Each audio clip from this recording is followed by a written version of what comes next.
C'est bon là? Ouais. Donc lorsqu'on veut configurer par exemple un CP342.5 en esclave, d'accord, donc je configure la station, je fais toujours encore tout dans le même projet, d'accord, je fais une nouvelle cinématique 300. Dans cette nouvelle cinématique 300, je configure mon 342.5 en esclave, donc je sais que c'est l'esclave celui-là, Ouais. d'accord.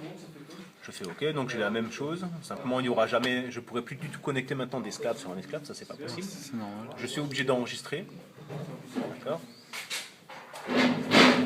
Là, je viens de configurer donc ma partie esclave, j'enregistre ça.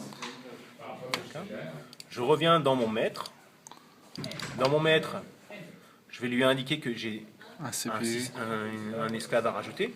Ça, je le trouve dans Profibus DP, station déjà configurée. J'ai configuré une station, une S7300 avec un CP 342.5.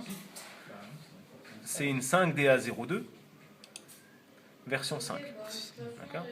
Donc je prends ça, je le glisse ici, et il va me dire, voilà, effectivement j'ai trouvé une CP 342.5 dont l'adresse est 13. Je lui demande de coupler, je fais OK, et c'est fait.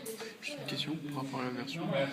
Pareil, là c'est la version de l'esclave, ça c'est dans la configuration matérielle qu'il faut que tu prennes la bonne version. Ok, d'accord. Voilà. Alors une fois que vous avez fait ça, le maître doit savoir quelle est la quantité d'octets que vous voulez échanger. Donc, au moment où vous avez configuré votre esclave, d'accord, vous lui avez indiqué, voilà, je mets un 342.5.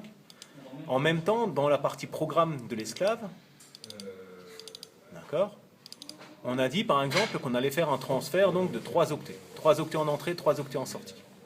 Donc pour pouvoir faire ça, d'accord, donc il va s'attendre à recevoir 3 octets et en envoyer 3 octets, comme le ferait n'importe quel autre esclave. Donc je ferme cette fenêtre, je reviens dans mon maître, d'accord. Au niveau de mon maître, au niveau du matériel, je vais lui dire avec ce CPU, avec ce CP 342.5, tu vas faire un échange de 3 octets. Alors pour faire cet échange de 3 octets, on trouve ça dans Simatic, CP 342.5 ici, d'accord.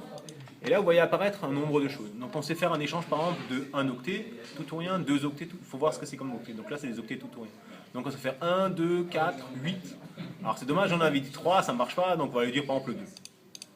On va lui dire 2, j'ai 2 octets en entrée et je vais lui dire 2 octets en sortie. Et je prends la cohérence, la sortie, cohérence octet, la cohérence de 1 octet. Alors vous voyez que là de nouveau, ces octets, donc ces 2 octets, se sont pris à 3 et 4. Pourquoi est-ce qu'ils ont réussi à avoir? Ils ont eu l'adresse 3 et 4. Tout simplement, j'avais mon IM auparavant qui lui avait occupé les adresses 0 à 2. En entrée et en sortie. Donc j'en rajoute un, ça sera 3, 4. D'accord?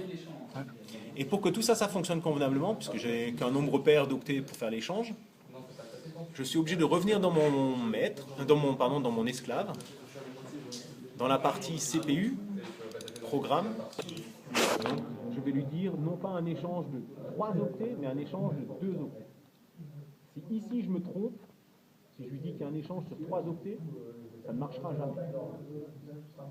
D'accord? Il y aura toujours une erreur réseau.